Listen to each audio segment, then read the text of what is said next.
Na era digital, ninguém mais pode pensar ou comportar-se analogicamente. O planeta globalizou-se, os continentes já têm fronteiras, porque só a justiça deve ficar excluída de toda essa evolução comunicacional.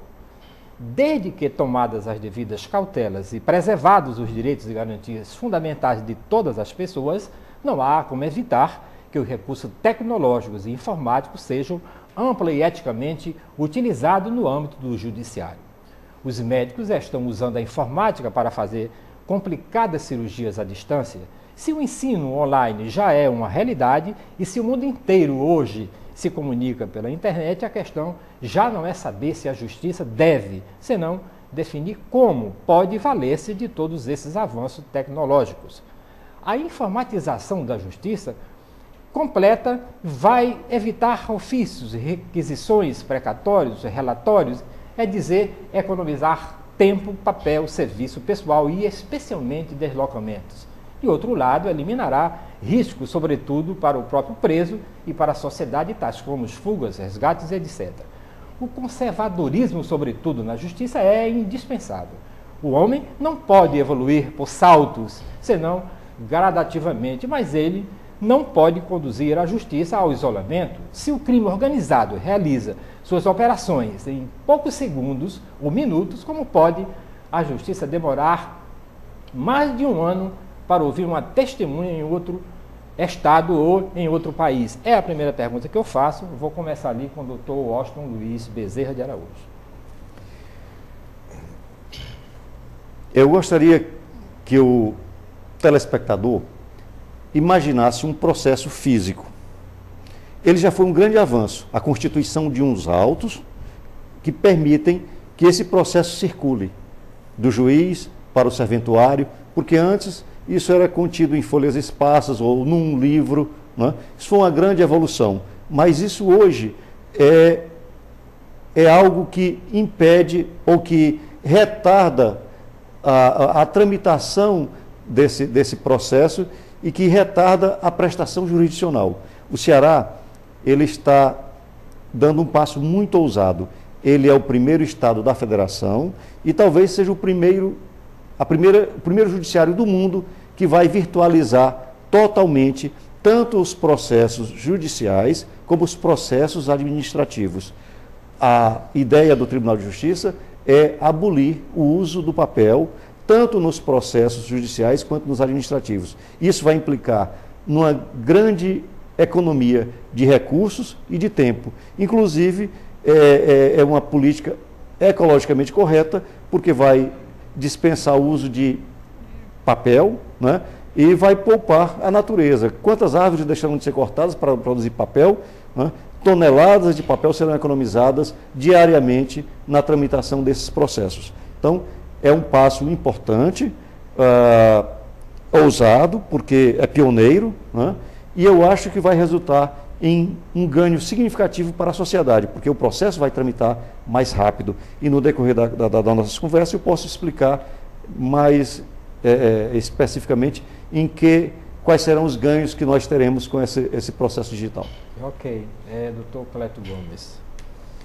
Pois não, eu gostaria de aproveitar o ensejo para parabenizar o Poder Judiciário do Estado do Ceará pelo fato de ter iniciado esse processo de virtualização. A virtualização é uma realidade nas nossas vidas, quer dizer, a gente não tem mais como sobreviver. É um processo irreversível essa questão da virtualização.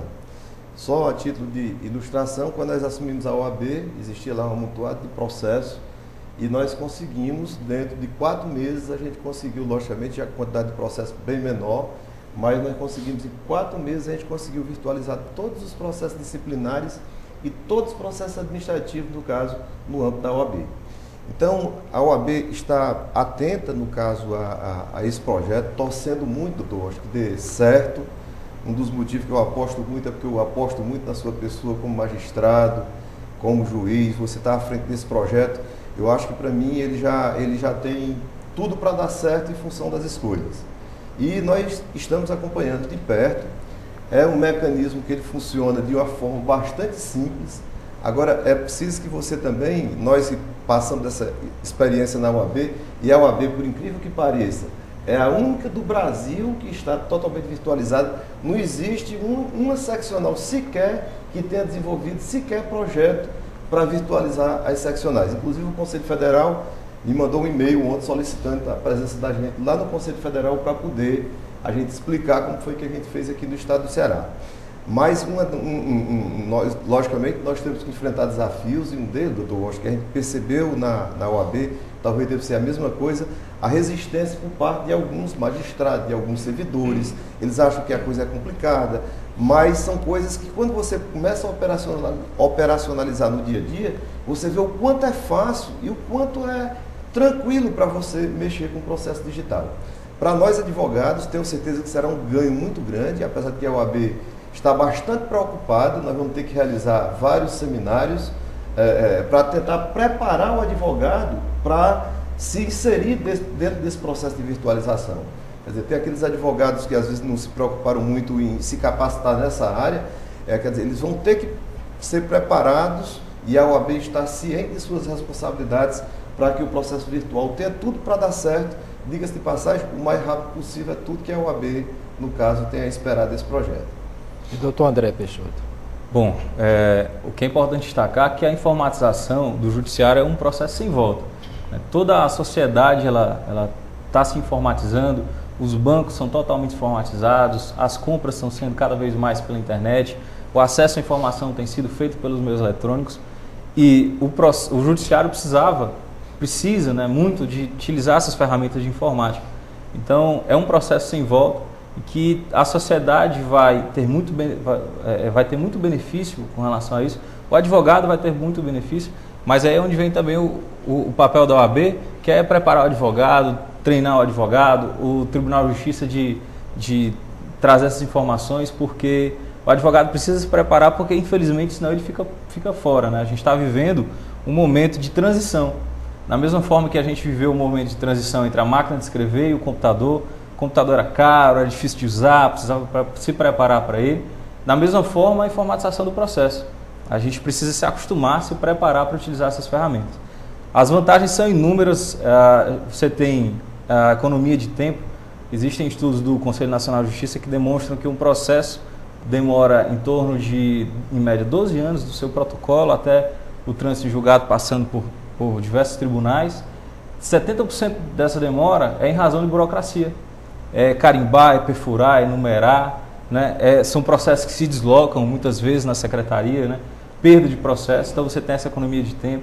A quantidade de papel que se deixa de se utilizar, grampos, carimbos, todo esse material, né, que economiza e faz com que o processo ele se torne mais rápido, mais transparente, como o Dr. Washington frisou aqui. Então, só tem benefícios. Realmente a gente precisa só se preparar para essa mudança, para essa fase. Pois é, doutor Washington, a gente estava comentando aqui no intervalo antes do programa, e que antigamente os processos sumiu, e tem uma história aí que eu queria que o senhor contasse a respeito do advogado que comeu o cheque. Né? E como é que é isso? Agora, eu estou falando isso, quero que o senhor fale, e como será a partir de agora? Como é que o processo vai desaparecer?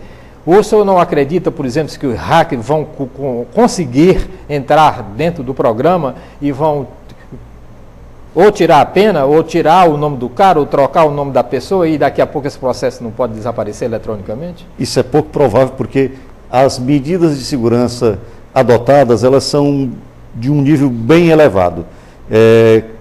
Mas como era a história do advogado? O advogado, bom, o advogado chegou na escrivania, no cartório, pediu os autos, abriu, na página em que estava o título executivo, que era um cheque, e aproximou do rosto, e reza a lenda que ele comeu o cheque, mastigou o cheque, engoliu, e acabou a prova.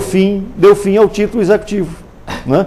Isso hoje, no processo digital, é impossível, porque uma vez juntado o documento digital aos autos, ele não pode ser subtraído, ele não pode ser eliminado. Né? Tem medidas de segurança que não permitem isso.